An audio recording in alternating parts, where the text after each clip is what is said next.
My mother-in-law introduced other women to my husband. She did it right in front of me, and everyone acted like it was normal, like it was some kind of funny quirk she had. For 9 years, I lived with this. I smiled through it.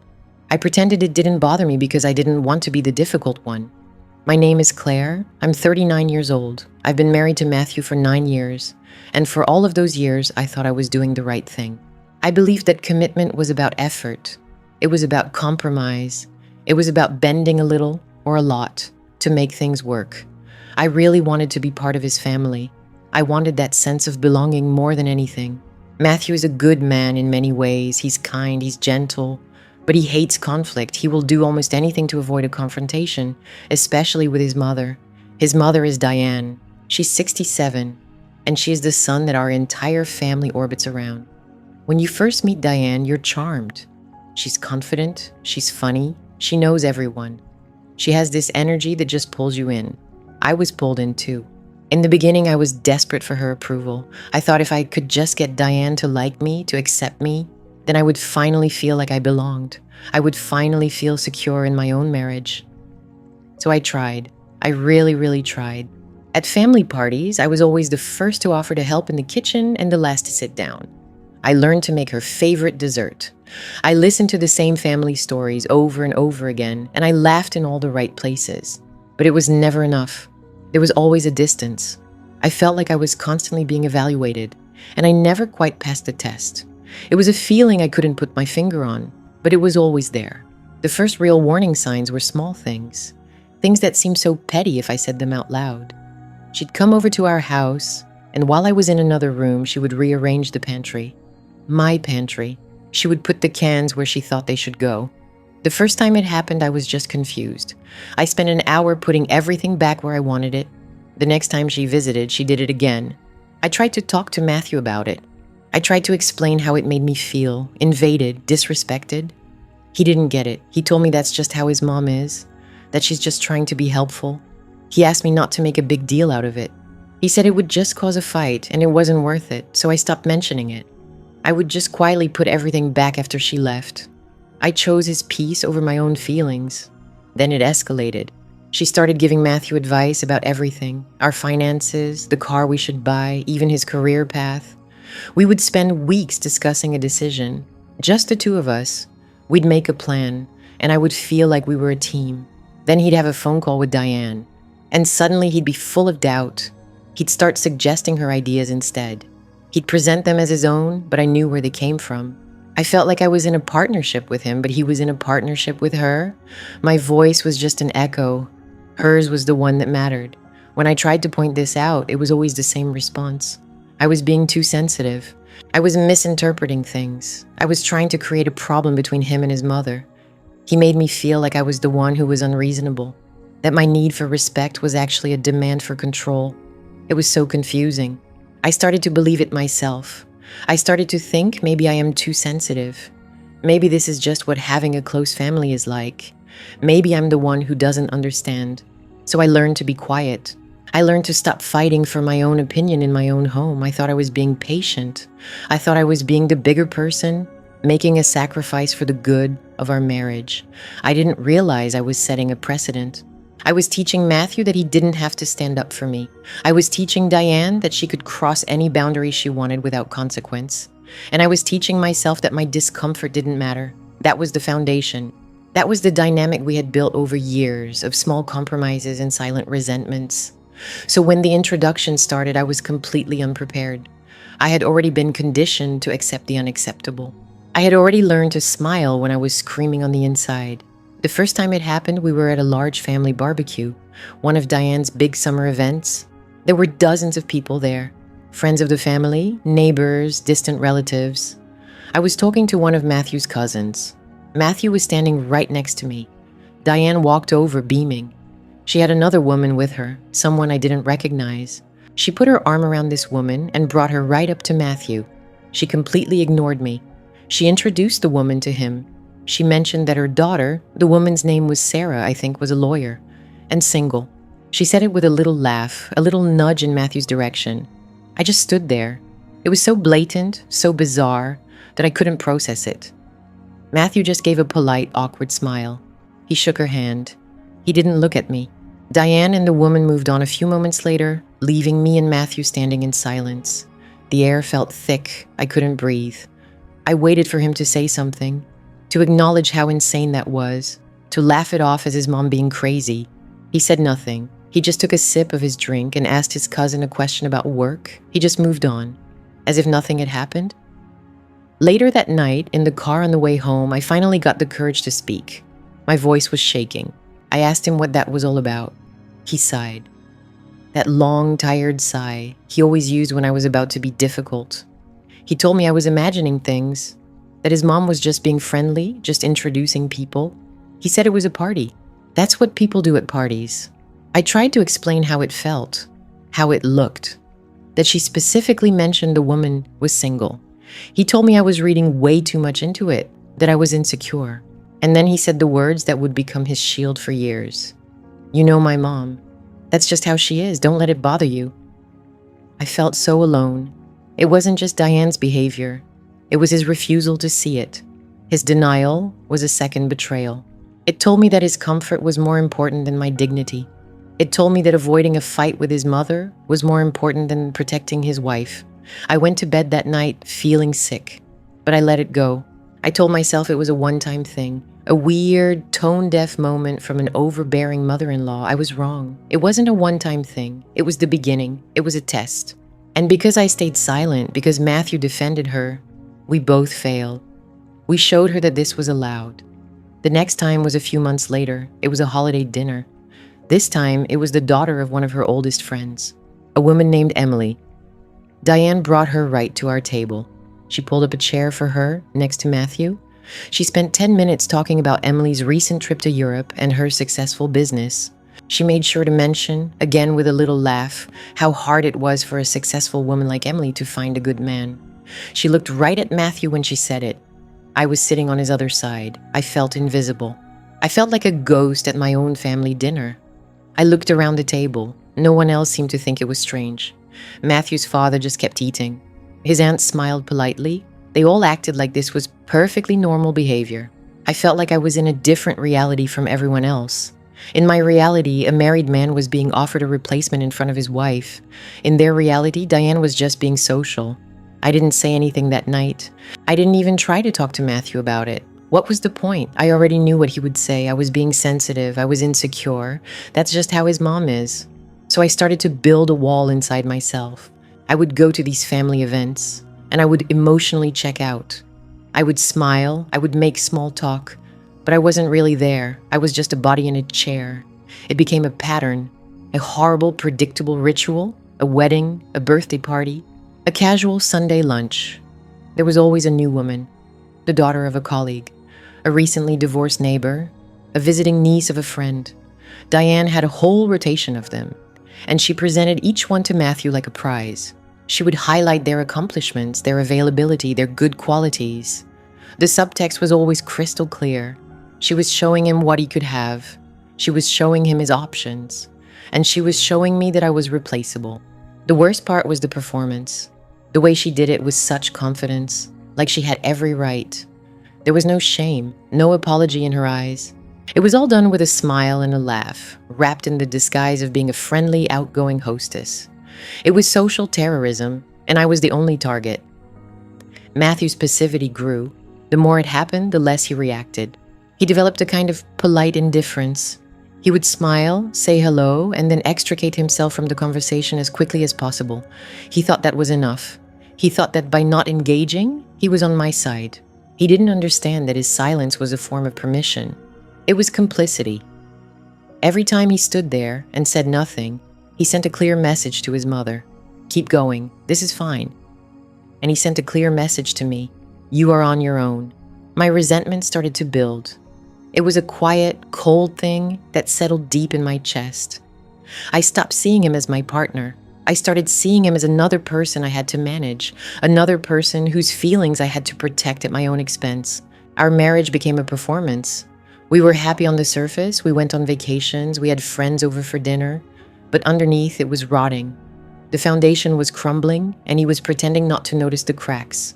I started to withdraw from his family. I would make excuses to miss events. I had a headache. I had too much work. I wasn't feeling well. At first, Matthew was relieved. It meant he didn't have to deal with me being upset after the event. It was easier for him if I just wasn't there. But then Diane noticed. She started making comments to him. Comments that he, of course, repeated to me. She was worried about me. She thought I was being antisocial. She wondered if I was depressed. She framed my absence as a problem with me, not a reaction to her behavior. It was brilliant, in a twisted way. She was the one causing the pain, but she managed to make my reaction to the pain the issue. I was trapped. If I went, I was humiliated. If I stayed away, I was the problem. There was no winning. The game was rigged. I tried to talk to Matthew again. A different approach. I didn't get angry. I didn't cry. I sat him down and calmly tried to explain my perspective. I told him it wasn't about insecurity. It was about respect. Basic respect for me and for our marriage. I asked him just once to tell his mother to stop, to just say in private that it made us both uncomfortable. He refused. He said it would cause a massive fight, that his mother would be deeply hurt, that she would see it as a huge betrayal. He told me she wasn't doing it to be malicious. He insisted she just had no filter, that she was from a different generation. He had 1,000 excuses for her and not a single defense for me. That was a turning point. A small one, but it mattered.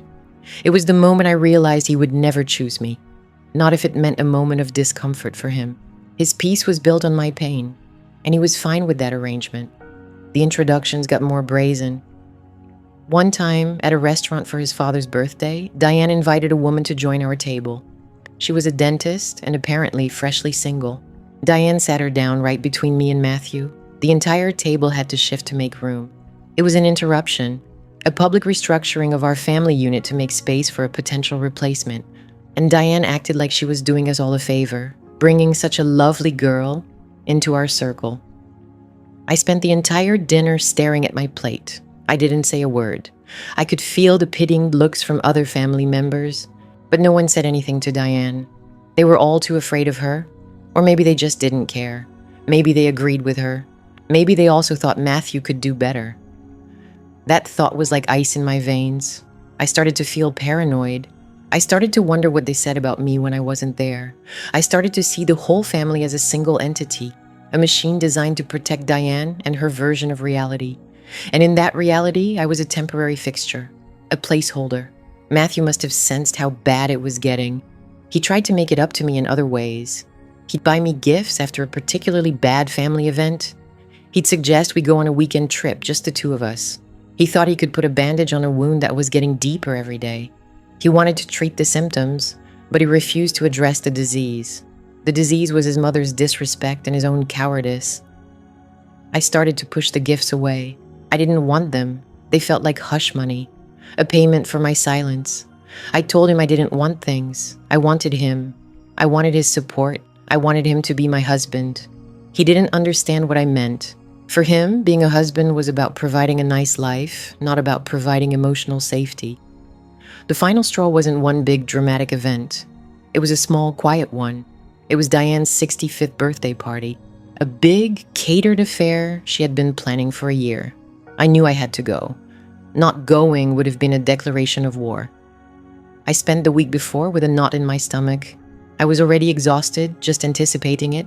When we got there, Diane was in her element. She greeted us with a big hug. She told me I looked tired. About an hour into the party, I saw it happen.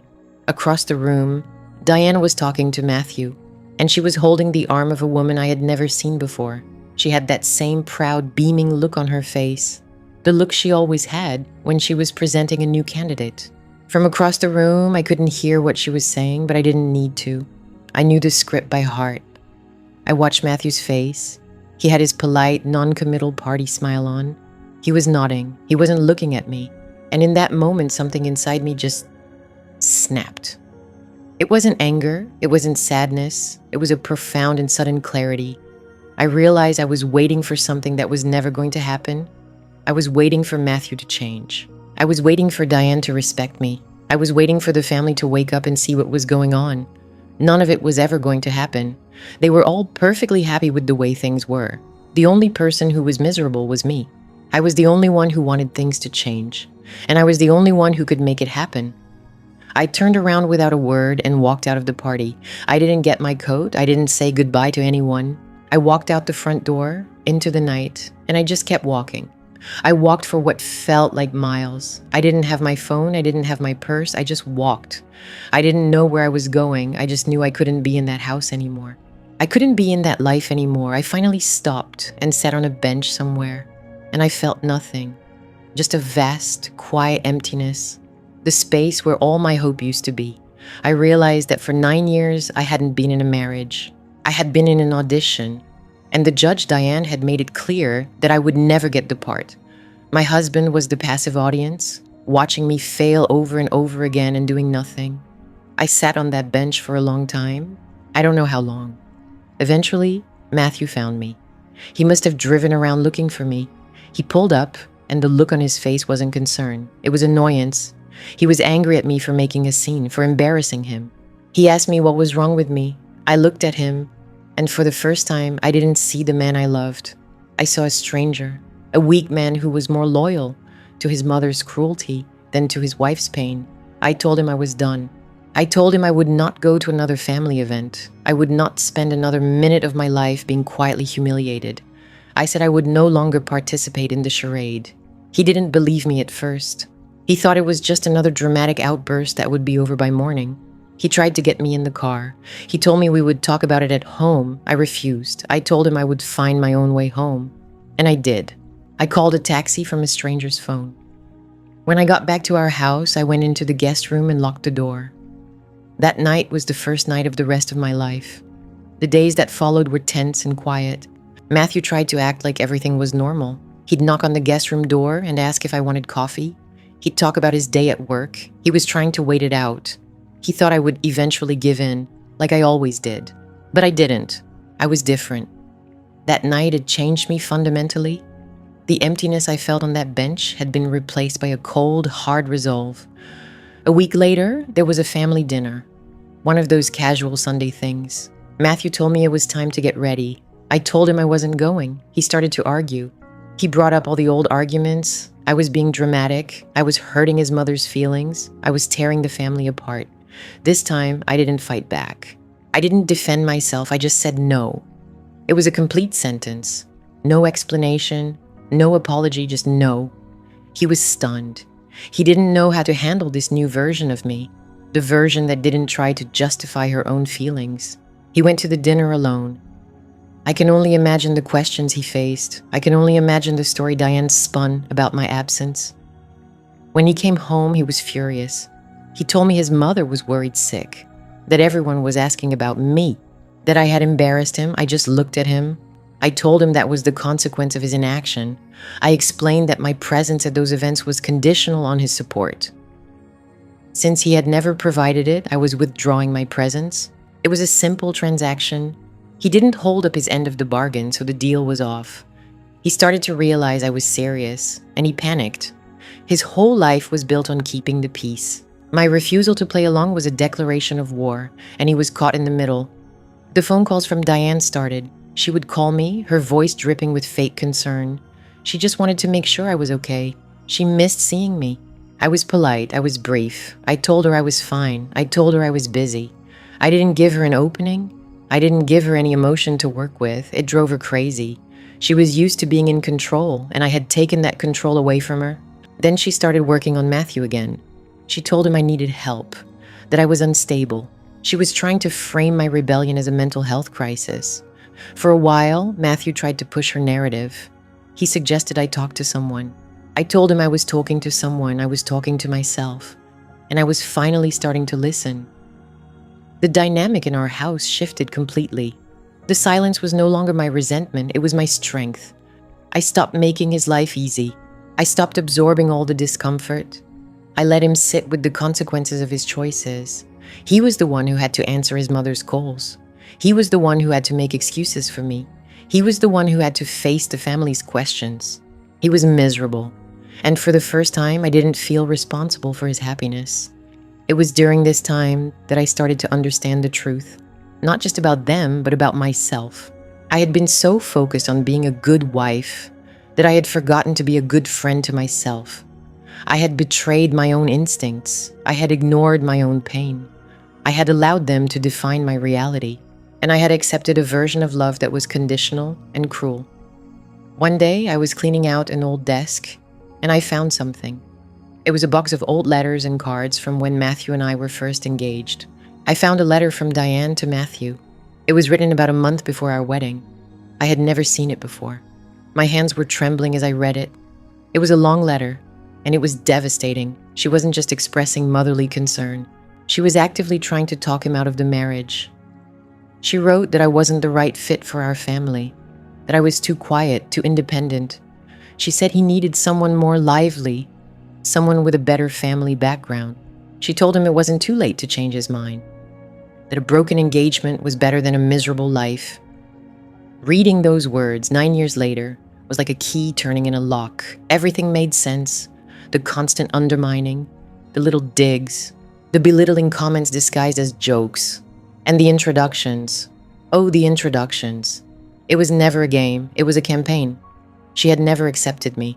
From the very beginning, she had seen me as a mistake that needed to be corrected. The women she introduced to Matthew weren't random. They were replacements. They were her attempts to fix the problem of me. She was trying to show him what he was missing. She was trying to tempt him into leaving, and she was doing it all out in the open under the guise of being a social butterfly. The most painful part was realizing that Matthew must have known. He read this letter. He knew how she felt before we even walked down the aisle, and he never told me. He married me, knowing his mother was fundamentally against our union. He brought me into a family where I was already judged and dismissed. His entire 9-year campaign of "that's just how she is" wasn't just conflict avoidance. It was a cover-up. He was hiding the truth of his mother's intentions because he was too scared to confront her. He chose to sacrifice my peace of mind for his. Every single day for 9 years. I sat on the floor with that letter in my hand, and I didn't cry. I felt a strange sense of calm. It was the calm of a final, terrible truth. I wasn't crazy. I wasn't insecure. I wasn't too sensitive. I was a person reacting appropriately to a deeply inappropriate situation. My instincts had been right all along. That evening, when Matthew came home from work, I was waiting for him in the living room. The letter was on the table in front of me. He saw it and his face went pale. He knew exactly what it was. I didn't have to say a word. For the first time in our marriage, there was no place for him to hide, no excuses left. He tried to explain. He said he thought she would come around. He said he loved me, and he thought that would be enough. He said he didn't want to hurt me by showing me the letter. But I wasn't listening to his words. I was watching his face, and I saw the same fear that had ruled him for his entire life. The fear of his mother. He was still more afraid of her than he was of losing me. In that moment, I knew my marriage was over. Not because of the letter, not because of Diane. It was over because of his weakness, his lifelong refusal to stand up. A marriage can survive an external attack. It cannot survive a betrayal from within. I told him I wanted a divorce. He was shocked. The words hung in the air, heavy, irrevocable. I want a divorce. Matthew stared at me, his face a canvas of disbelief. The charming, easygoing mask he wore for the world had slipped, revealing the bewildered boy underneath. For a moment, he said nothing. The silence that followed was a physical thing, a thick, suffocating blanket woven from 9 years of unspoken truths and my own quiet complicity. He blinked, as if trying to reboot a system that had just catastrophically crashed. "Claire, don't be dramatic," he finally said, his voice softer than I expected, laced with a condescending gentleness that was somehow more infuriating than shouting would have been. "You're upset. I get it. Finding that, it was a shock. But divorce?" He gave a small, nervous laugh, a sound that grated against my raw nerves. "That's insane." I held the letter in my hand. The paper was thin, almost translucent with age, but it felt as heavy as a stone tablet. "Is it insane, Matthew? Or is it the sanest I've been since I met you?" I watched him process this. His default setting was to de-escalate, to smooth over, to find the path of least resistance. It was a quality I had once mistaken for kindness, but now I saw it for what it was, pathological cowardice. "It was 9 years ago," he pleaded, taking a step toward me. "She wrote it before we were even married. It doesn't mean anything now." That thought was like ice in my veins. It means everything, I said, my voice dangerously calm. It was the tone of finality, the voice of a woman who had nothing left to lose. It means that for our entire relationship you have known. You've known exactly how she felt about me, not as a vague dislike, but as a core, fundamental opposition to my very presence in your life. You knew and you said nothing. I unfolded the letter, though I didn't need to read it. The words were branded onto my memory. She is not one of us, Matthew. She does not have the right background. She will weaken you. I looked up from the page and met his eyes. You read this, and then you ask me to marry you. You let me walk into this family, into her house, believing I was welcome. I loved you, he insisted, his voice rising, cracking with frustration. I chose you. Doesn't that count for anything? No, I said, the word a small hard stone thrown into the placid pond of his denial. Because you didn't choose me. Not really. You just added me to the equation and hoped for the best. You never defended me. You never once put me before her. Every time she introduced you to another woman, to Amy from the yacht club or Sarah's brilliant law clerk daughter, you stood there and let it happen. You let me be humiliated in front of our friends, our family, and I thought it was just some bizarre passive-aggressive quirk. I started pacing, the nervous energy of 9 years finally finding an outlet. I felt like a ghost at my own family dinners. I was invisible. And every time I came to you hurt and confused, begging for you to see what she was doing, what did you say? He looked away, unable to meet my gaze. He knew the words as well as I did. You told me I was being too sensitive, I supplied, my voice dripping with the memory of that repeated poison. You said that's just how she is. You made me believe the problem was my insecurity, my inability to get your mother's unique charm. But it was never a quirk, was it? It was a campaign, and this letter is the proof. The whole time, the entire 9 years, you knew it was deliberate. You knew it was a calculated effort to wear me down, to push me out. What was I supposed to do? He finally burst out, the whine of a cornered child in his tone. Show you the letter and break your heart before we even got started? I thought I could manage her. I thought if we were married, she'd eventually come around. The raw, pathetic honesty of his excuse was the final blow. It broke something inside me that had been cracking for years. Manage her? I repeated, my voice hollow. Matthew, she is the sun, and the rest of you are just coal planets caught in her orbit. You don't manage Diane, you obey her, and your way of managing her was to sacrifice my dignity, piece by piece, to keep her happy. I stopped in front of him, holding the letter between us. This whole time, I thought the problem was Diane. I thought if I could just get Diane to like me, to accept me, then I would finally feel like I belonged. What a fool I was. The problem was never just her. It was you. Her cruelty was the first betrayal. Your complicity was the second, and it was the one that gutted me. Our marriage had been a house with a rotted foundation. Diane's introductions, her backhanded compliments, her invasions of our home to reorganize my pantry, those were just tremors. But the letter was the earthquake. It revealed that the foundation itself was a lie. This wasn't a partnership. It was an audition. And after 9 years, I had finally been given the judge's scorecard. I had failed. He sank onto the edge of the sofa, his head in his hands. Claire, please. He mumbled into his palms. We can fix this. I'll talk to her. I'll set her straight. We'll go to therapy, anything. I almost laughed. It was a bitter, ugly sound. Therapy, Matthew, you can't fix a structure that was built on a lie. You had 9 years of chances to talk to her. You had hundreds of opportunities to defend me, and you chose not to. You chose your own comfort over my self-respect every single time. I let the letter drift from my fingers onto the coffee table. You made your choice a long time ago. Now I'm making mine. He looked up, his eyes red-rimmed and desperate. He saw the resolve in my face, the unshakable clarity that had replaced years of confusion. And in that moment of truth, when his marriage was crumbling before his very eyes, he did the one thing that proved my point more profoundly than any argument I could ever make. He reached for his phone. I watched, frozen, as his thumb scrolled through his contacts. He didn't have to say her name. I knew who he was calling. He was a child running to his mother to fix the mess he'd made, or perhaps to report my insubordination. He was still more afraid of her than he was of losing me. His denial was a second betrayal. It told me that his comfort was more important than my dignity. Now this call was the third and final betrayal. It told me he was incapable of ever becoming the man I needed him to be. "Matthew," I whispered, a final warning, "don't." He ignored me, his focus entirely on the small glowing screen. He put the phone to his ear. I heard the faint, tinny sound of it ringing on the other end. That was it. The last thread snapped. While he waited for his mother to answer, I turned and walked into our bedroom. My movements were calm, deliberate. There were no tears, only a profound and chilling emptiness. I pulled my suitcase from the top of the closet, the one we use for vacations. I opened the drawers of my dresser and began to methodically fold my clothes, jeans, sweaters, the things I would need for now. I could hear the low murmur of his voice from the living room, pleading, explaining. I didn't try to make out the words. They didn't matter anymore. I was packing my life into a box, and the only thing I felt was a strange, hollow sense of peace. The psychological tension that had been my constant companion for nearly a decade was gone, replaced by a quiet, somber resolve.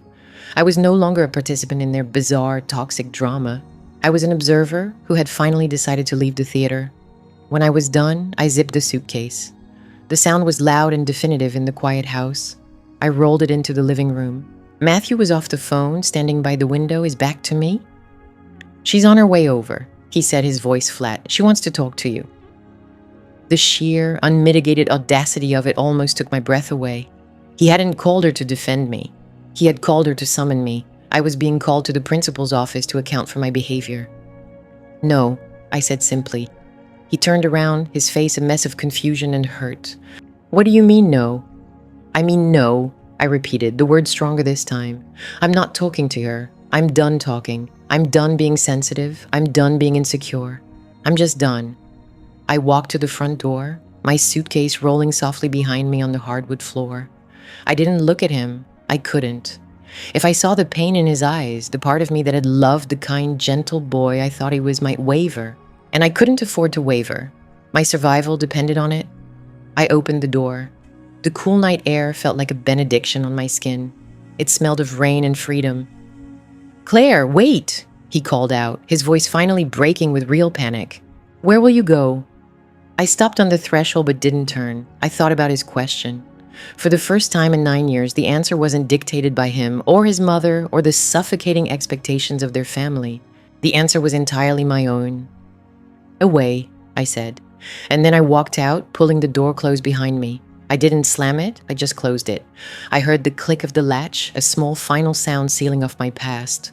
I walked to my car, put my bag in the trunk, and got behind the wheel. I didn't look back.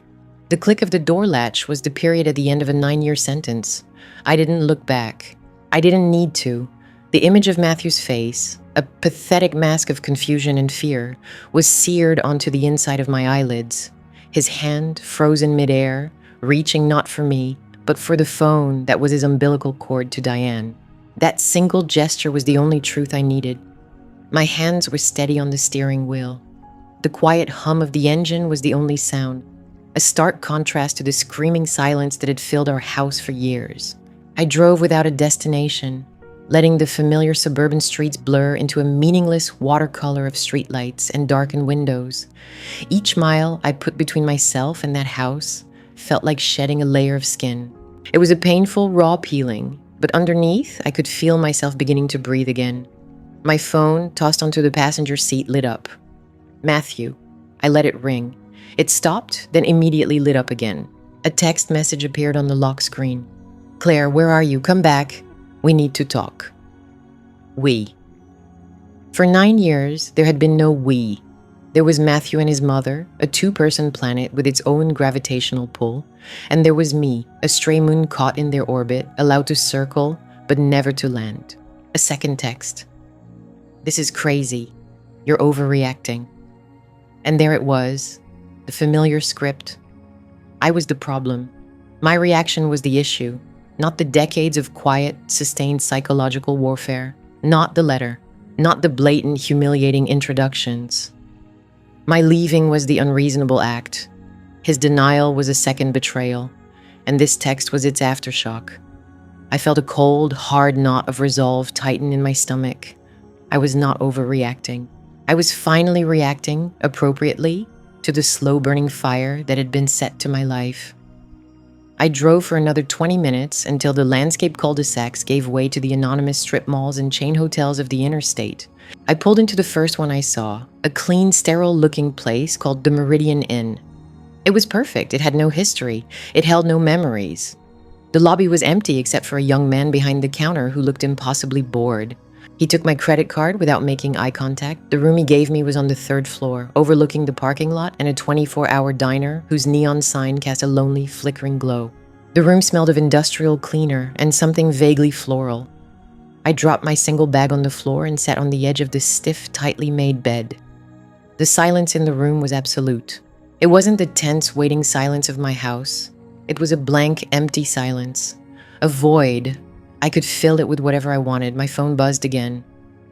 Matthew. Then again a minute later. And again. The sheer panic in the frequency of his calls was almost satisfying. He was lost. His buffer, his scapegoat, his emotional custodian had just walked out the door, and he didn't know what to do. I knew with a certainty that was like ice in my veins what his next call would be. He would call his mother. I could picture it perfectly. I'd seen variations of this scene play out 100 times over smaller, pettier conflicts. He'd pace the living room, running a hand through his hair, his voice pitched with a boyish whine. She just left, Mom. She packed a bag and walked out. And Diane's voice, a soothing balm of poison, would come through the speaker. Oh, Matthew, honey, I'm so sorry. I knew she was unhappy. A pause for dramatic effect. She's always been so sensitive about things. Sensitive. The word they used to mean broken. The word they used to dismiss every valid hurt, every legitimate protest. It was the cornerstone of their gaslighting campaign. But the letter, Mom, he might venture, a flicker of guilt piercing through his cowardice. The letter was from a long time ago, she would say, her tone shifting from sympathetic to condescending. I was just being a concerned mother. Is that a crime now, for a mother to worry about her son? Claire is twisting it, making it into something it's not. She's looking for a reason to be angry. He would seize on that. Of course he would. It was the easiest path, the one that required no self-reflection, no accountability. It absolved him. It made me the villain of my own story. His complicity wasn't a weakness. It was a rational response to my instability. His mother's cruelty wasn't manipulation. It was misunderstood concern. I was trapped. Even from miles away in a sterile hotel room, I was trapped in the narrative she had written for me. A memory, sharp and unwelcome, surfaced. Our honeymoon. We had planned a trip to Italy, a 2-week exploration of Florence and the Amalfi Coast that I had spent months researching. A week before we were set to leave, Diane had a health scare.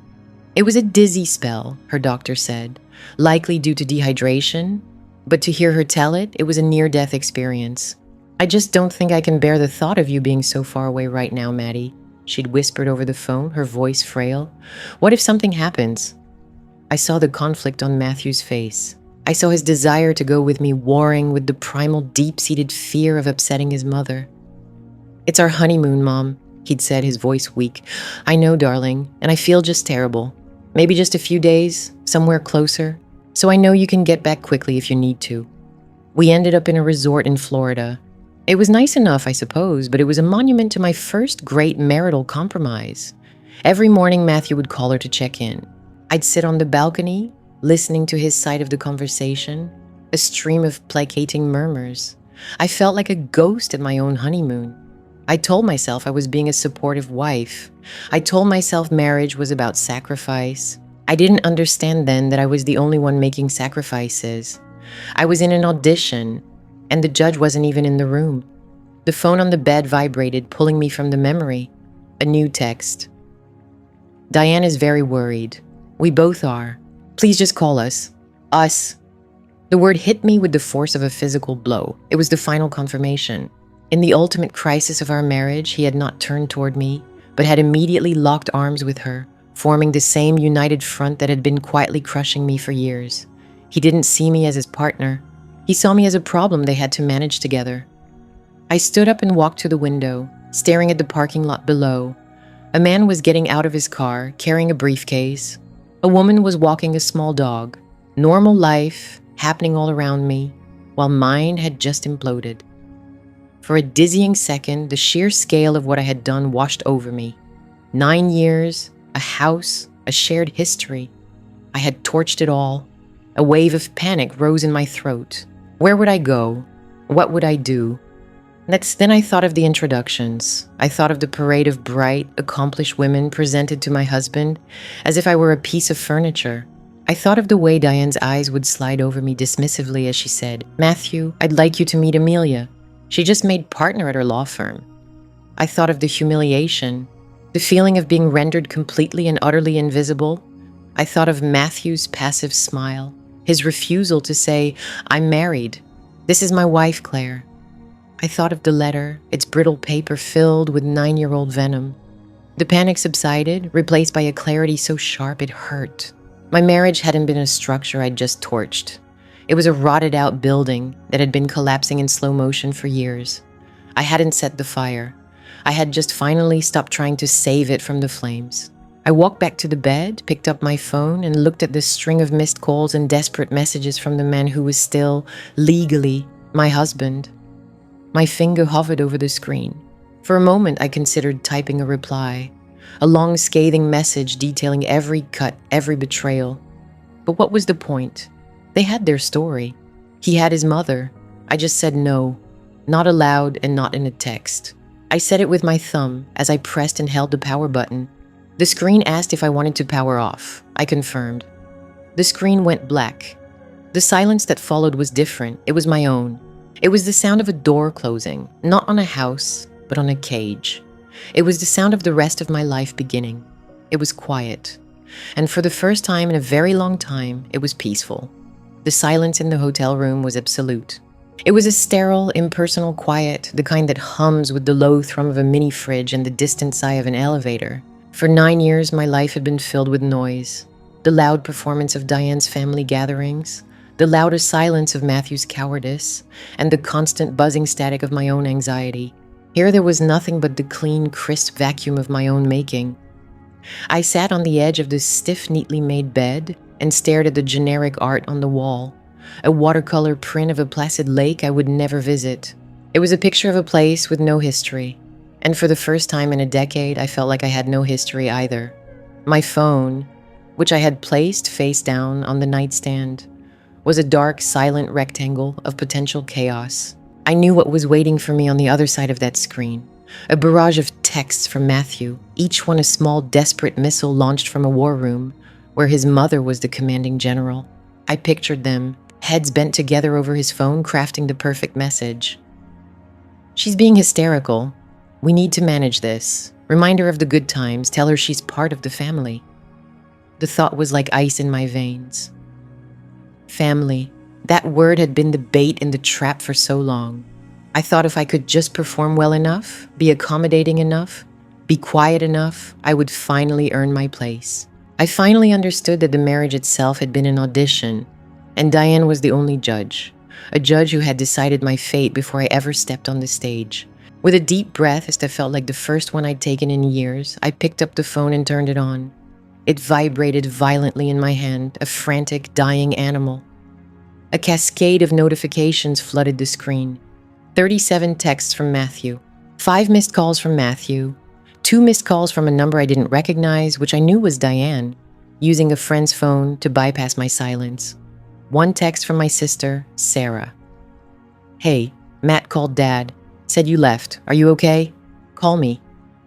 I ignored the others and tapped on the thread from Matthew. I scrolled to the first one, sent just minutes after I walked out the door. "Claire, where are you going? Come back and talk." "This is insane. You're overreacting." It was a letter from 9 years ago. It doesn't mean anything. My mother is beside herself with worry. You've really upset her. That one almost made me laugh, the sheer, breathtaking audacity of it. The woman who had systematically tried to dismantle my marriage for a decade was upset. His complicity wasn't just passive anymore. It was an active partnership in deceit. His denial was a second betrayal, a confirmation that his comfort would always be more important than my dignity. The final text, sent just 20 minutes ago, was different. The tone had shifted from panic to a cloying, saccharine plea. It was so obviously coached by Diane that I could almost hear her voice, smooth and reasonable, dictating the words. "My darling Claire, I know you're hurt. I'm so sorry you ever had to see that. But that was then. We've built a life together. Don't throw away 9 years over a misunderstanding. Please just come home. We can work through this. I love you." He had never called me my darling Claire in his life.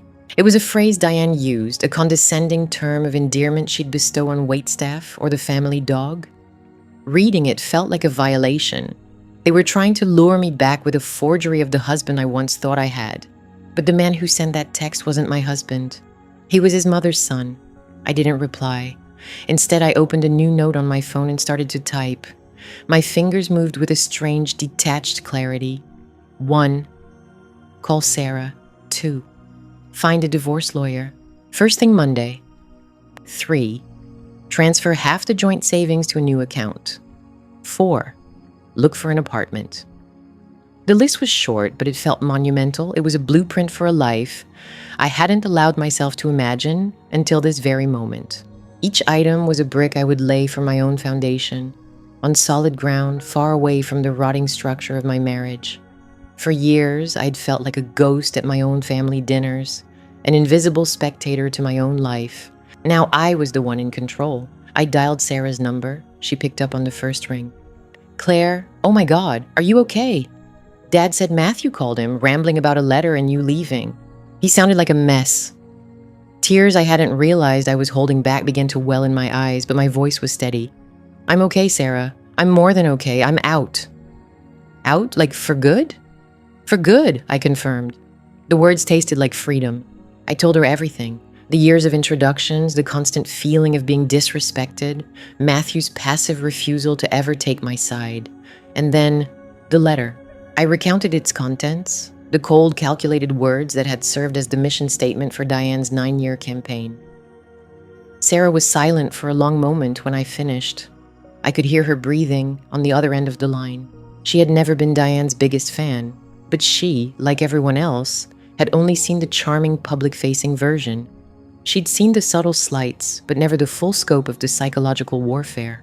"That woman," Sarah finally said, her voice tight with fury, "that absolute witch and Matt, God, Claire, he knew. He knew from the beginning and he let you walk into that year after year." "He said I was being too sensitive," I said, the phrase sounding absurd now that it was out in the open, exposed to the light. "Sensitive? You were being hunted." "I'm so sorry, Claire. I'm so sorry. I never saw how bad it was." "You couldn't have," I told her, and I meant it. I barely let myself see it. I was so desperate to make it work, to be accepted. "Well, you don't have to work for it anymore," she said, her tone shifting from anger to fierce protectiveness. "What do you need? You can stay with me. Tom and I will clear out the guest room. You don't have to be in a hotel." The offer was a lifeline. "Thank you," I whispered, "but not just yet. I need a day or two just to think, to be alone without feeling like I'm being watched."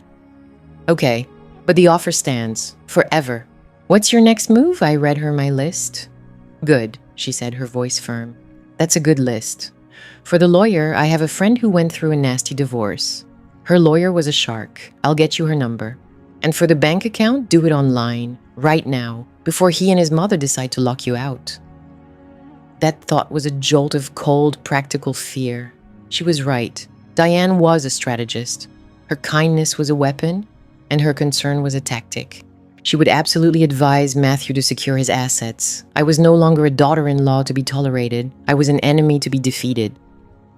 After we hung up, I spent the next hour on my laptop. I opened a new checking account at a different bank. With trembling fingers, I initiated the transfer from our joint savings. Seeing the balance split in two was a stark digital finality. It broke something inside me, but it was the kind of break that lets the light in. I was just closing my laptop when my phone buzzed again. It was an email from Matthew. The subject line was simply, "Our home." My heart hammered against my ribs. I knew this was another tactic, a shift from anger and feigned love to nostalgia. I clicked it open. There was no text, just an attachment. It was a photo from 5 years ago. We were standing in the empty living room of our house the day we closed. We were both grinning, arms around each other, a bottle of cheap champagne in his hand. We looked so young, so full of a future I thought was guaranteed. Behind us, the afternoon sun streamed through the bare windows. It was a beautiful picture. It was also a lie, or at least an incomplete truth. I remembered that day perfectly. An hour after that photo was taken, Diane had shown up unannounced with a tape measure and a paint swatch book. "This wall has to go," she had declared, gesturing dismissively at the space between the kitchen and living room. "It completely closes the place off." Matthew had just smiled and said, "Whatever you think is best, Mom." She had invaded our first day in our new home, and he had let her. My joy had curdled into a familiar, quiet resentment. I stared at the photo, at the smiling face of the woman I used to be, and I felt a wave of pity for her. She had tried so hard. She had fought a battle she didn't even know she was in, armed with nothing but hope. I didn't delete the email. I didn't reply. I simply closed it. That person in the photo wasn't me anymore. She had been left behind in that house, along with the quiet humiliations, the passive betrayals, and the 9-year-old letter that had finally set me free. I stood up and walked to the window, looking down at the city lights twinkling below. They looked like 1,000 new beginnings. I had a list, I had a plan, and for the first time, I had a future that belonged only to me. The resolve felt like steel in my spine. I just said no, not out loud, but to him, to Diane, to the whole suffocating 9 years. No more, I was done. The silence was the first thing I noticed. In the anonymous hotel room, with its beige walls and generic art, the silence was a physical presence. It wasn't the tense, heavy quiet of my house, thick with unspoken resentments and the weight of 9 years of swallowed words. This was a clean silence, a blank slate. For the first time in nearly a decade, the only expectations in the room were my own. I had spent the first night wrapped in the starchy, impersonal sheets, feeling less like I had run away and more like I had finally arrived. My phone, which I had kept on silent, was a constant vibrating brick on the nightstand, a frantic digital tether to the life I had just severed. I ignored it for 2 full days, letting the battery die and then leaving it dark. It was a small act of control, but it felt monumental. It was me deciding who was allowed into my space. On the 3rd morning, fueled by lukewarm hotel coffee and a growing sense of resolve, I plugged it in. The barrage was predictable. Dozens of texts from Matthew. They began with feigned concern. "Where are you? I'm worried sick." "Claire, please, just let me know you're safe." Then they shifted to frustration. "This is ridiculous. You're being dramatic. Are you really going to throw our marriage away over one letter?" Finally, they landed on the familiar manipulative refrain. "You're being too sensitive. We can work this out if you just talk to me." There were 14 missed calls from him, and 3 from a number I didn't recognize but knew, with a certainty that settled like ice in my veins, belonged to Diane. I didn't listen to Matthew's voicemails. I knew what I would hear. That panicked, wheedling tone he used when he was trying to manage a situation without taking any actual responsibility. His voice would be a second betrayal, a sonic reminder of his weakness. Instead, I listened to the one voicemail from his sister, Sarah. Her voice was strained, thin. "Claire, it's Sarah. Listen, Mom is a wreck. She's beside herself. And Matthew, I've never seen him like this. Whatever is going on, you need to call him. This isn't fair to anyone. You know how Mom is. She didn't mean anything by it. You're tearing this family apart. You're tearing this family apart." The words were so perfectly Diane, just delivered through a different mouthpiece. It was social terrorism, weaponizing the concept of family to enforce compliance. I was the problem. My reaction was the issue, not the 9-year campaign of psychological warfare that had preceded it. I felt a flash of hot anger, but it was quickly replaced by a cold, weary clarity. They were a closed system, a planet and its moon held in a perfect toxic orbit. I had only ever been a foreign satellite they were trying to knock out of the sky. I deleted the voicemail and blocked Sarah's number, then I blocked Diane's. It felt like bolting a door against a storm I had been living in for my entire marriage. That afternoon, I called the first name on my list of divorce attorneys. His name was David Chen, and his voice was calm and methodical. He listened without interruption as I gave him the broad strokes. The length of the marriage, the lack of children, the house. I left out the bizarre introductions and the letter. I didn't want to sound like a hysterical woman. I wanted to sound like a client with a clear objective. The tone of weary exasperation I had perfected over the years served me well. It made me sound credible. He will likely be served by the end of the week, David said, his tone matter of fact. Prepare for him to react poorly. The first move is always a shock, no matter how inevitable it seems. I thanked him, my hand steady as I hung up. I had spent so long auditioning for a role in Matthew's family, a role I was never going to get. The right background Diane had mentioned in her letter was a goalpost she could move at will. It wasn't about my education, my family's modest income, or the fact that I wasn't from their tight-knit suburban world. The right background was simply not me. My fatal flaw was my very existence. I thought if I could just be quieter, kinder, more accommodating, I could make them love me. I had been trying to win a game that was rigged from the start. My marriage hadn't been a partnership, it had been a probation, and it was over. The confirmation of that came 2 days later. I was at work, immersed in a spreadsheet, the hum of the office a comforting cocoon of normalcy. My job in logistics was about order and predictable outcomes, a soothing balm on the chaos of my personal life. My desk was in an open plan office, a sea of low-walled cubicles.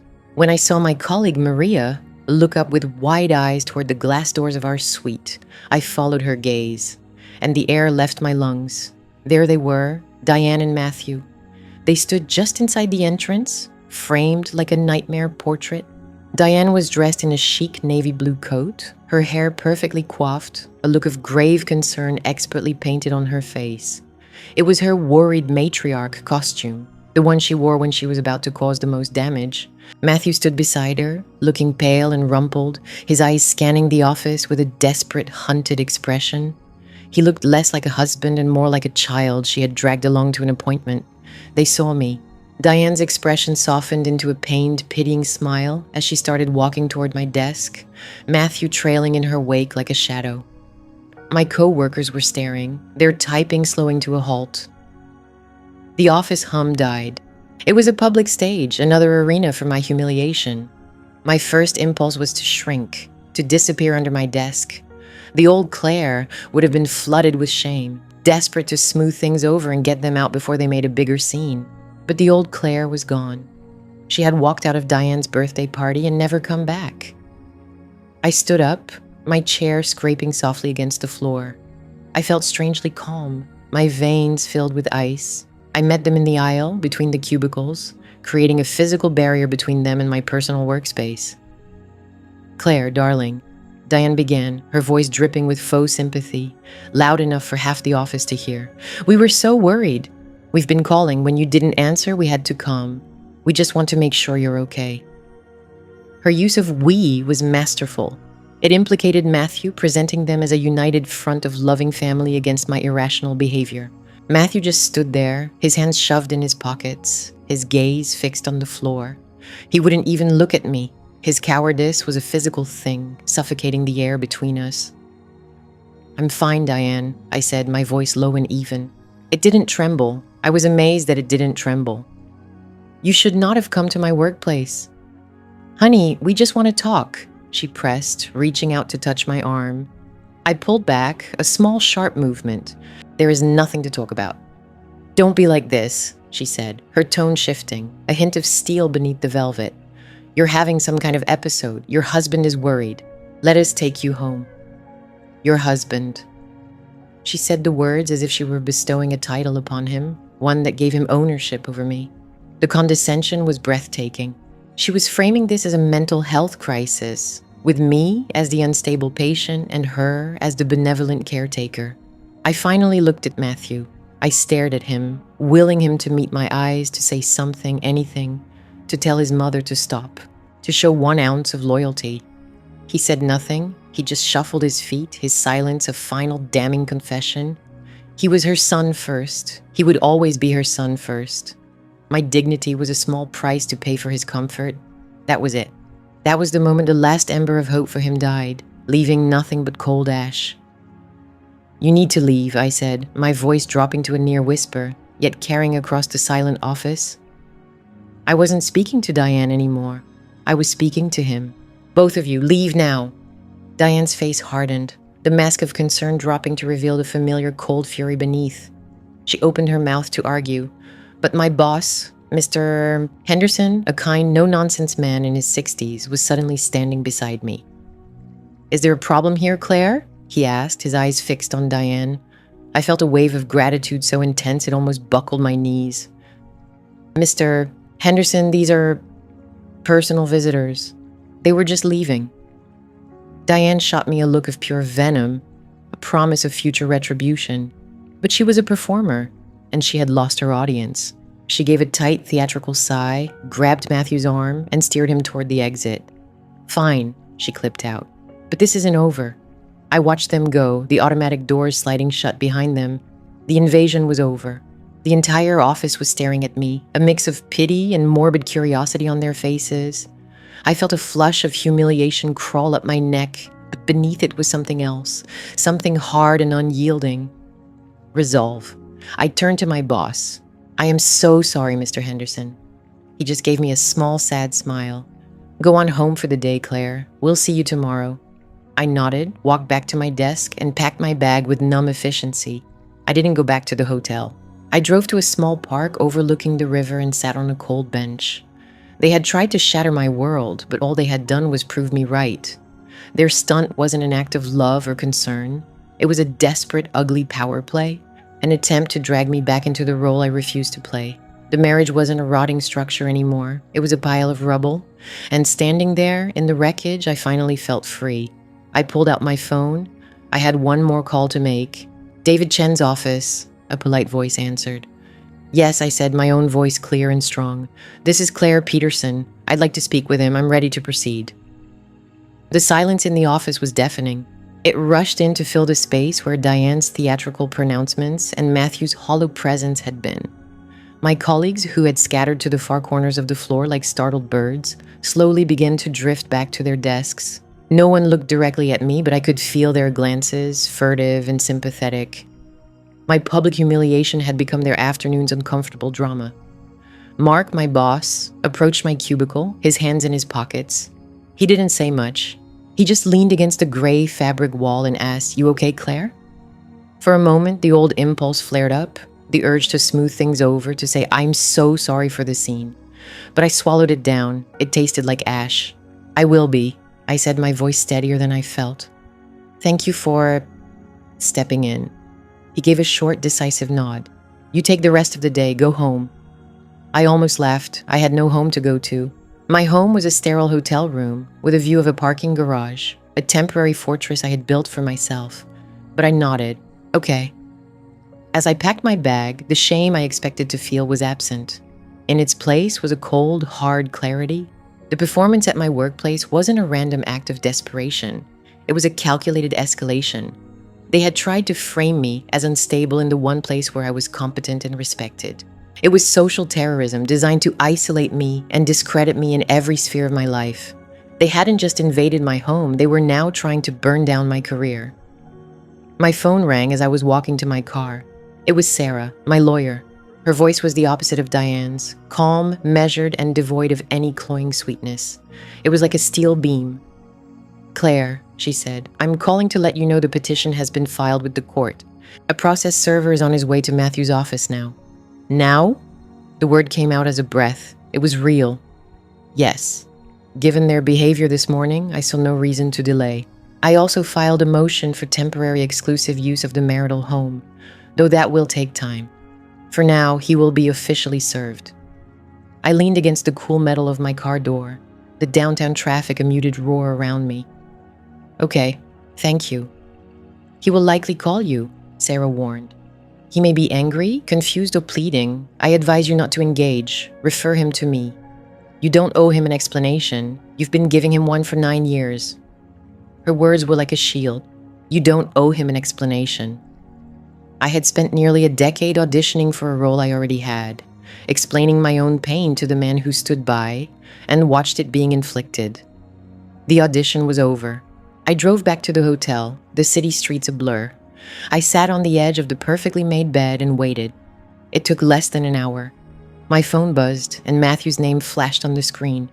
I stared at it, my heart a frantic drum against my ribs. I let it ring until it went to voicemail. He called back immediately, and again. On the fourth try, I answered, holding the phone slightly away from my ear as if it were radioactive. "Claire, His voice was a frantic whisper, laced with a disbelief that was after everything insulting. "Claire, what have you done? A man just came to my office. He gave me papers." I said nothing. I let the silence stretch, forcing him to fill it. "A petition for divorce? Are you insane?" he sputtered. "After one argument? You're blowing up our entire lives because you're feeling a little sensitive." There it was, that word. Sensitive. The cudgel he and his mother had used to beat me into submission for 9 years. The word that meant my feelings were invalid, my perceptions flawed, my reality a fiction. That thought was like ice in my veins. It froze the panic and left only resolve. "It wasn't one argument, Matthew," I said, my voice chillingly calm. "It was 1,000 cuts, and you held a knife as often as she did." "What are you talking about? I love you, you're my wife." "Your wife? The one you allowed your mother to humiliate every week? The one you lied to for 9 years about that letter? The one you let her ambush at her own job?" I took a breath. "Your complicity was the worst betrayal of all. It wasn't just her, it was you every single time." "We can fix this," he pleaded, his voice cracking. "I'll talk to her. We'll go to counseling." "Don't do this, Claire. Mom is a mess. She's been crying all afternoon. She says she doesn't understand what she did wrong." The sheer, breathtaking audacity of that statement almost made me laugh. Diane wasn't crying. Diane didn't do crying. She caused it. She was plotting. The conversation was a perfect miniature of our rotting marriage. His panic, my exhaustion, and the invisible, suffocating presence of his mother directing his every line. "I have nothing more to say to you, Matthew," I said, channeling Sarah's strength. "If you have questions, you can call my lawyer. Her name is Sarah Gibbons. Her number's on the papers." "Your lawyer?" he repeated as if the concept were a foreign language. "You can't, Claire, don't hang up." I hung up. I blocked his number. Then for good measure, I blocked Diane's. I sat in the quieter room, the silence no longer deafening but peaceful. It was the sound of a cage door swinging open. Later that evening, curled up under the crisp hotel duvet, I finally allowed myself to think about the letter. She doesn't have the right background. I had always assumed it was about money or my family's modest middle-class life compared to Diane's world of country clubs and passive income. But now I saw it wasn't that simple. It was never about money. It was about control. I wasn't from her world, not one of the daughters of her friends, girls she had watched grow up, whose families and histories she knew intimately. I was an outsider, a variable she couldn't control. My love for Matthew was genuine, not transactional. I didn't need his family's approval to feel worthy. To a woman like Diane, who ruled her universe through a complex web of social obligation and perceived status, my independence was not a virtue. It was a threat. I was a foreign element, a contaminant in her carefully curated bloodline. She hadn't been introducing other women to Matthew as potential partners. She had been showing him a catalog of acceptable replacements, a lineup of women who came from the right background, her background. My marriage hadn't been a partnership. It had been an occupation, and Matthew had been the willing collaborator, too weak to fight the invading force because he benefited from the occupation. It kept him safe. It kept him comfortable. It kept him from ever having to truly grow up and leave his mother's orbit. My phone buzzed with a notification, a voicemail from an unknown number. With a sense of weary inevitability, I listened. It was Matthew having borrowed a colleague's phone. His voice was different this time. The frantic panic was gone, replaced by a defeated childlike tone that I knew all too well. It was the voice he used after his mother had fixed something for him. "Claire, it's me. I guess this is really happening," he began, his words slow and rehearsed. "Look, I spoke to Mom. She's very hurt, but she just wants what's best. She found a lawyer for me, a man named Mr. Abernathy. She says he's the best, a real shark, but that he'll be fair. She just wants to make sure this is all handled properly, to protect the family assets." He paused. "So I guess he'll be talking to your lawyer. I just wanted you to know. Okay, bye." I deleted the message. He wasn't even going to find his own lawyer. Diane was still pulling the strings, managing his divorce just as she had tried to manage his marriage. He was still her puppet. The only difference was that I had finally cut my own strings. A wave of pity washed over me, a familiar phantom ache for the man I thought I had married. But it was like the ghost of a limb, a feeling with no substance. The man I loved had never really existed. He was a projection, a role Matthew played when his mother wasn't in the room. The pity receded, replaced by the cold, clean air of reality. The war for my marriage was over. The fight for my freedom had just begun. And this time, I was fighting for a cause I knew was just. I was fighting for me. They were gone. The silence they left behind was louder than their failed performance, a ringing void where their accusations had been. I stood frozen in the middle of my office, my hand still resting on the cool surface of my desk. The scent of Diane's cloying perfume lingered in the air, a chemical ghost of her presence. My boss, Mr. Henderson, cleared his throat from the doorway. "Claire," he said, his voice gentle but firm. "Are you all right?" I turned, my body feeling strangely disconnected from my mind. I expected to see pity in his eyes, or worse, suspicion. Instead, I saw a quiet, professional concern. "I am now," I said, the words coming out steadier than I felt. "I'm so sorry you had to witness that." He waved a dismissive hand. "Don't apologize for their behavior. I've seen my share of messy divorces, but that was a special kind of bizarre." He stepped inside, closing the door partway to give us a semblance of privacy. "For what it's worth, their little stunt backfired. You handled it perfectly." His validation was a balm on a wound I didn't know was still so raw. For 9 years, every time Diane had staged one of her acts of social terrorism, Matthew's silence had told me I was the crazy one. I was being too sensitive. I was insecure. But here was a near stranger, an objective observer, and he saw it for exactly what it was. Bizarre, manipulative, wrong. "Thank you," I whispered. "Go home for the day, Claire," he said. "Take the rest of the afternoon. We'll be fine here." I nodded, grateful. The drive to the small, furnished apartment I'd rented felt like moving through water. The adrenaline had faded, leaving behind a profound exhaustion. This was my new reality, a life where my home was a temporary fortress and my workplace was a potential battleground. When I walked into the sterile quiet of the apartment, the first thing I did was kick off my shoes and stand in the center of the living room. It wasn't home, not yet, but it was mine. No one could rearrange my pantry here. No one could ambush me with their presence. It was safe. The next 2 days were a strange, hollow peace. I worked, I ate, I slept. I spoke to my lawyer, Sarah, who was methodically preparing the initial divorce filing. The silence from Matthew and Diane was unnerving. I knew it wasn't an armistice. It was a reloading. The first shot of the new war arrived on a Wednesday morning, not as a dramatic confrontation, but as a sterile, weaponized email. The subject line read, "Legal correspondence regarding Henderson versus Henderson." It was from an address I didn't recognize, a law firm with a name that sounded like old money and polished mahogany. My heart hammered against my ribs, a frantic trap bird. I took a deep breath, picturing Sarah's calm, no-nonsense face. "Don't react, just read," I told myself. "This is information, not an attack." But it was an attack. The email was a masterpiece of veiled aggression, a formal declaration that I was the enemy. It spoke of protecting the Henderson family assets and made a preliminary, outrageously low offer for a settlement, contingent on my immediate and quiet cooperation.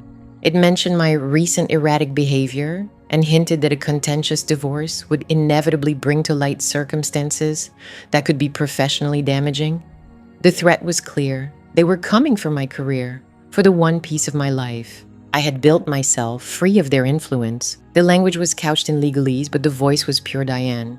I could almost hear her dictating it, her tone dripping with condescending concern. "It's for your own good, dear. We wouldn't want your reputation to suffer." It was the same tactic she'd used for years, framing her cruelty as a favor. My hands were shaking, but not from fear. It was rage, a cold, clarifying rage. This wasn't just about the money. It was about control. They had lost control of me physically, so now they were trying to break me financially.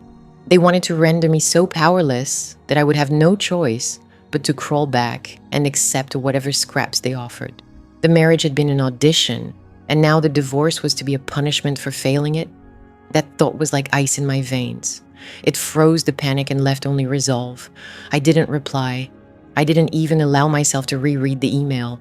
I simply forwarded it to Sarah with a single line. "As we discussed, let me know the next steps." An hour later, Sarah called. Got it, she said, her voice brisk. Standard intimidation tactic. They've hired a shark, but a predictable one. The mention of your job is classic overreach. It's meant to scare you into a quick, cheap settlement. Don't let it. I won't, I said. Good, I'll draft a response. You don't engage with them at all. Not by phone, not by email, not in person. Everything goes through me, understood. Understood. Hanging up, I felt a strange lightness. I had a defender. I had a process. The intimidation, so carefully crafted to make me feel isolated and overwhelmed, had been reduced to a standard tactic. Sarah had taken the power out of it, exposed it as a cheap common trick.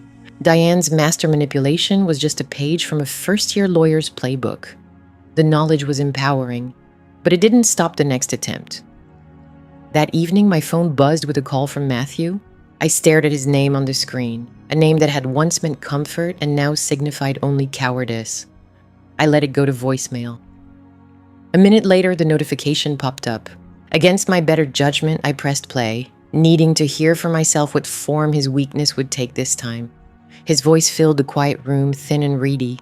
It wasn't the voice of a husband, but of a chastened little boy. Claire, it's me. I got your lawyer's letter. This is all moving so fast. I don't understand why you're doing this. A pause filled with a shaky breath. Listen, that email from the lawyer, that was Mom's idea. She's just worried, you know. That's just how she is. She thinks she's protecting me, protecting everything. She hired this guy and he's really intense. This isn't what I want. I closed my eyes, the familiar words washing over me. That's just how she is. The eternal excuse. The get-out-of-jail-free card for a lifetime of cruelty. He still didn't get it, or he refused to. He was positioning himself as a fellow victim of his mother's intensity, as if he and I were on the same side, both suffering under the thumb of the great matriarch. His denial was a second betrayal, layered on top of 1,000 others. He wasn't a victim. He was her chief accomplice. His passivity was the soil in which her poison flourished. Can't we just talk about this? His voice pleaded from the speaker. Without all these lawyers? I miss you. This is our life, Claire. Please, just call me. The message ended. I held the phone in my hand, feeling the phantom weight of our 9 years together. He missed the version of me that absorbed the abuse. He missed the wife who would cry silently in the car after a family dinner, then come home and pretend everything was fine. He missed his shield. He didn't miss me. I thought about calling him back. I thought about screaming into the phone, listing every humiliation, every introduction, every time he had chosen his mother's comfort over my dignity. I thought about demanding he finally answer for his complicity, for the profound cowardice that had rotted our marriage from the inside out. But I didn't, because there was no winning. There was no apology he could offer that would stitch the wound. His cowardice was not a flaw. It was the core of his being. He would never change. Explaining my pain to him again would be like trying to describe color to a man born blind. A futile, exhausting exercise. With a final, decisive tap of my thumb, I deleted the voicemail. Then I blocked his number. I blocked Diane's number. I went through my contacts and methodically blocked every member of his family who had ever sat in silent complicity while Diane held court. It was a digital amputation. It was clean and brutal and necessary. I walked to the kitchen and put the kettle on. As the water heated, I stared out the window at the city lights blinking in the dusk. There was no joy in this, no triumphant surge of victory. There was only the quiet, somber hum of liberation. The war was far from over. I knew Diane would escalate again, and Matthew would trail in her wake.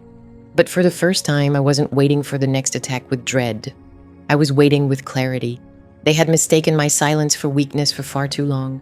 Now they would finally learn the difference.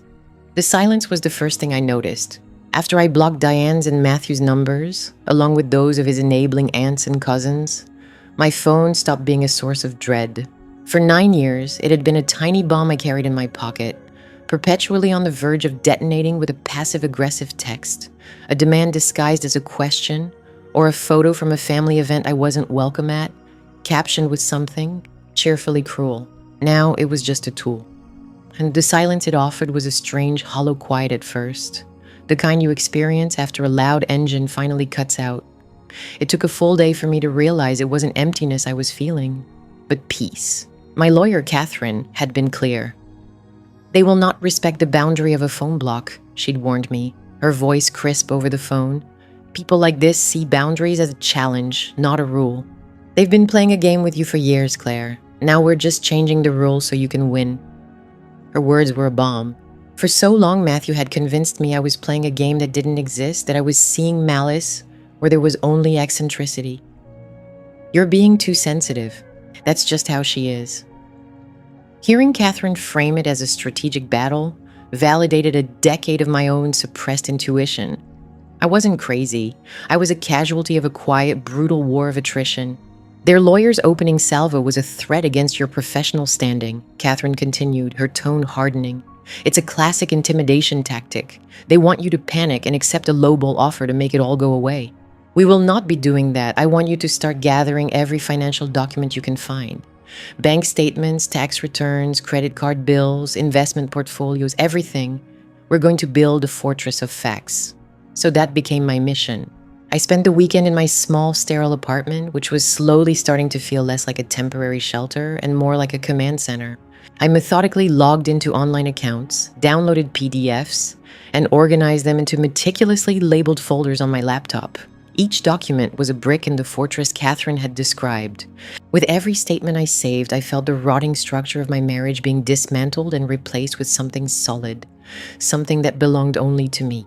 The work was a welcome distraction, a tangible task that kept my mind from drifting into the murky waters of memory and regret. But the past had a way of refusing to be ignored. On Tuesday, a package arrived at my office. It was a large flat box, wrapped in tasteful, inoffensive floral paper. My name and work address were written on the label in Diane's looping, elegant script. My stomach instantly clenched. It was a violation, a piece of perfectly packaged social terrorism delivered directly to the one place I thought was safe. She was reminding me that she knew where I was, that she could reach me anytime she wanted. My assistant, a kind young woman named Maya, placed it on my desk. "This looks lovely," she said, oblivious. "Someone must be thinking of you."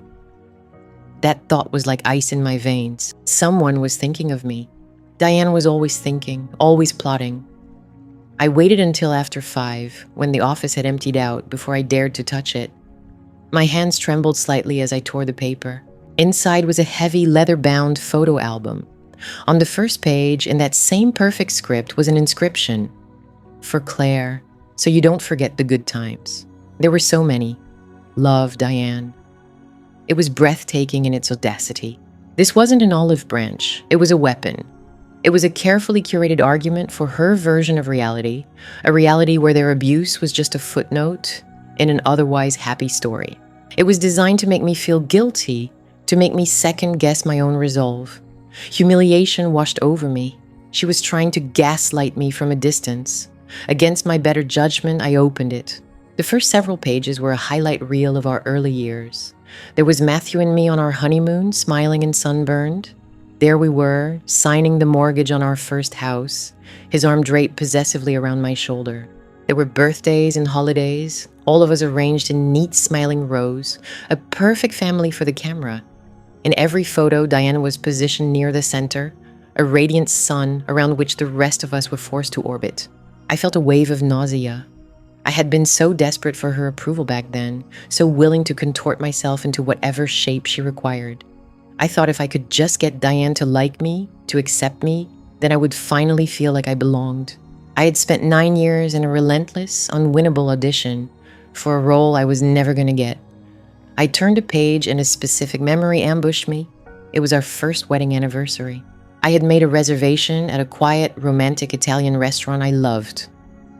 An hour before we were supposed to leave, Diane called. "Oh, darling, you're not really going there, are you?" she'd said, her tone a masterclass in condescending sweetness. "Matthew hates their marinara sauce.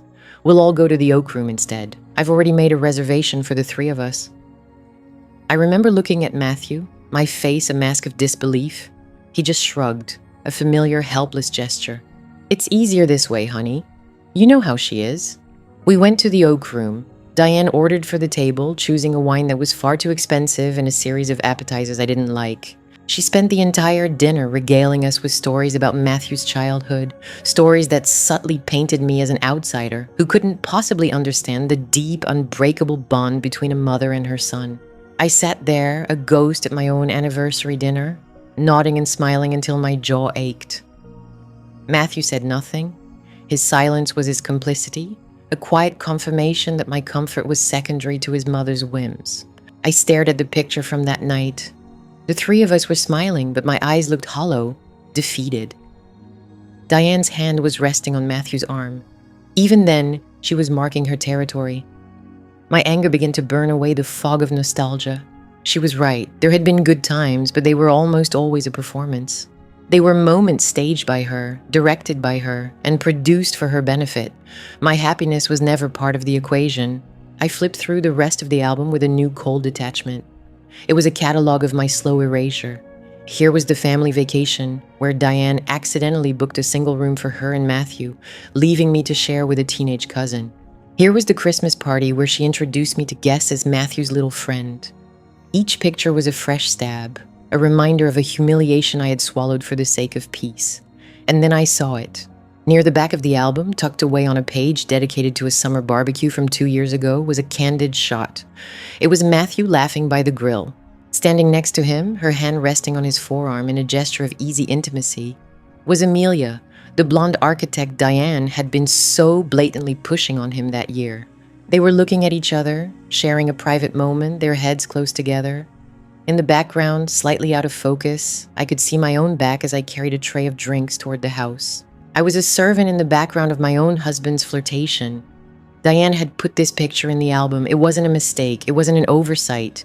It was a deliberate, calculated act of cruelty. She had included a photograph of my husband with one of the women she had introduced him to, a permanent record of her campaign and my humiliation. The inscription, "So you don't forget the good times," it wasn't just gaslighting. It was a taunt. It was her telling me that even the good times were a lie and that she had been in control of the narrative all along.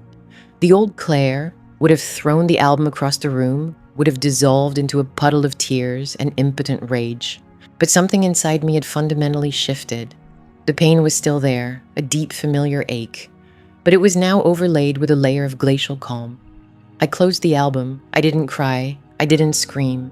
I picked up my phone and sent a short, precise email to Catherine. Subject, evidence. Catherine. They sent a package to my office. It's a photo album. I believe it contains material that demonstrates a long-term pattern of psychological manipulation and deliberate interference in the marriage. Please advise on how to proceed. Then I stood up and walked over to the empty cardboard box I'd designated for my lawyer. I placed the heavy leather album inside, right on top of the neat stacks of financial statements. It wasn't a collection of memories. It was a catalog of my humiliation. It was proof of Diane's malice and Matthew's cowardice. And for the first time, I saw it not as a tragedy, but as evidence. Exhibit A in the case, for my own liberation. The thick, creamy cardstock of the legal letter felt cold in my hands, a stark contrast to the glossy warmth of the photographs spread across my coffee table. An hour had passed since I'd opened the package, and the initial jolt of adrenaline had long since faded, replaced by something still and quiet. It was not fear, it was clarity, as sharp and unforgiving as a shard of glass. The photo album was a masterpiece of psychological warfare. There was Matthew and me on our wedding day, his smile tight, my own full of a hope that now looked painfully naive. There were birthdays and holidays, each picture a carefully curated scene of domestic bliss. But Diane's true artistry was in what she chose to place beside them. A candid shot of Matthew laughing with one of her protégés at a summer barbecue, a picture of him in deep conversation with another at a Christmas party, his back turned to me. The message was blatant. This is the life you pretended to have. This is the life he could have had. It was meant to be a chronicle of my failure, a highlight reel of my replacement. But the woman who looked at those photos was not the same woman who had lived them. I no longer saw a threat. I saw a bizarre and desperate performance. I saw a weak man caught between two women, and a matriarch so obsessed with control she had spent 9 years documenting her campaign to unseat me. The letter from Diane's lawyer was the final piece. It was filled with veiled accusations of my emotional instability and erratic behavior, thinly veiled threats about my conduct at work, and a lowball settlement offer that was nothing short of an insult. It was designed to make me feel small, cornered, and crazy. It did the opposite. It was a confession in legalese. I stacked the photos neatly, placed them back in the album, and closed the cover. Then I picked up the letter, folded it precisely, and slid both into my oversized handbag. I didn't feel invaded or humiliated. I felt armed. The next morning, I sat across from my lawyer, Evelyn. Her office was a sanctuary of calm professionalism, muted colors, organized files, the quiet hum of a computer. She had read the letter twice, her expression unreadable. She then slowly paged through the photo album, her sharp eyes missing nothing. When she was done, she closed the album and pushed it gently back toward me. She looked at me, and for the first time, I saw a flicker of something beyond legal analysis in her gaze. It was a grim sort of respect. "Well," she said, her voice crisp, "this is a gift." I must have looked confused because she leaned forward, steepling her fingers. "Claire, they think they are building a case against you. They believe they're documenting your instability to paint you as an unreliable narrator of your own marriage. What they have actually done is create a perfect, time-stamped record of long-term, patterned psychological harassment." That thought was like ice in my veins, but in a good way. It was the chill of validation. Harassment? I repeated the word. It sounded so sterile, so official, for something that had felt so personal, so deeply woven into the fabric of my life. To ambush you at your place of employment, to send this compilation of targeted humiliations along with a threatening legal letter. She tapped the album. "This isn't a clumsy emotional outburst. This is a strategy. And it's a stupid one. It shows intent. It shows malice. It corroborates everything you've told me about Diane's behavior for the last 9 years. She paused, letting the weight of her words sink in. "Matthew's complicity is the engine of this whole thing, but Diane is the architect. Her lawyer is aggressive, yes, but he's working with the story Diane and Matthew have told him, a story where you are the problem. We are about to introduce a very different story, and unlike theirs, ours has exhibits A, B, and C." I felt a profound sense of relief, so immense it was almost dizzying. For years, my reality had been denied. I was too sensitive. I was insecure.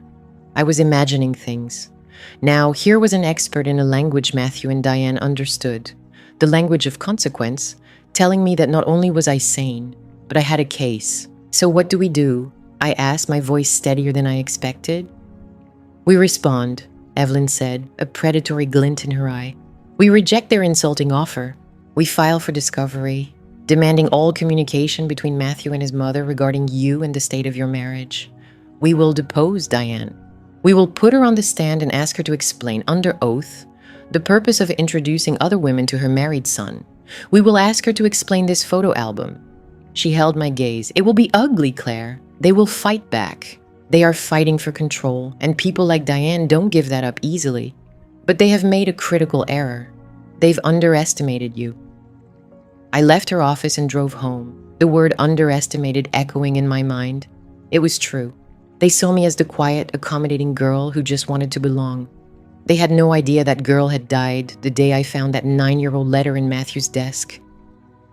That afternoon, I began to pack his things. It felt less like an act of anger and more like a quiet, methodical exorcism. I emptied his closet of the shirts I'd always ironed, the suits I'd picked up from the dry cleaner.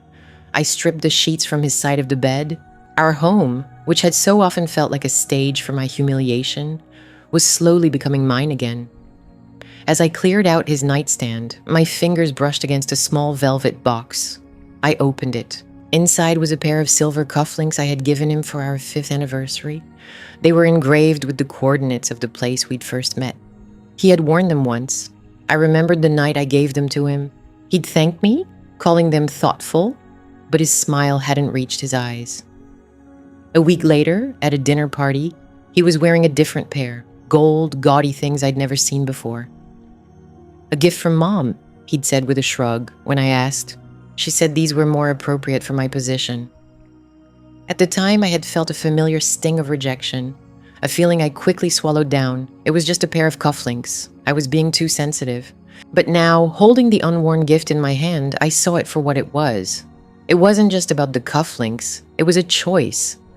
My thoughtful personal gift was set aside for his mother's symbol of status.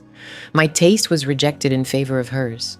He hadn't just been avoiding conflict with Diane, he had been actively choosing her over and over again in 1,000 small ways. The last unresolved question, was it just cowardice, finally answered itself. It was worse than cowardice.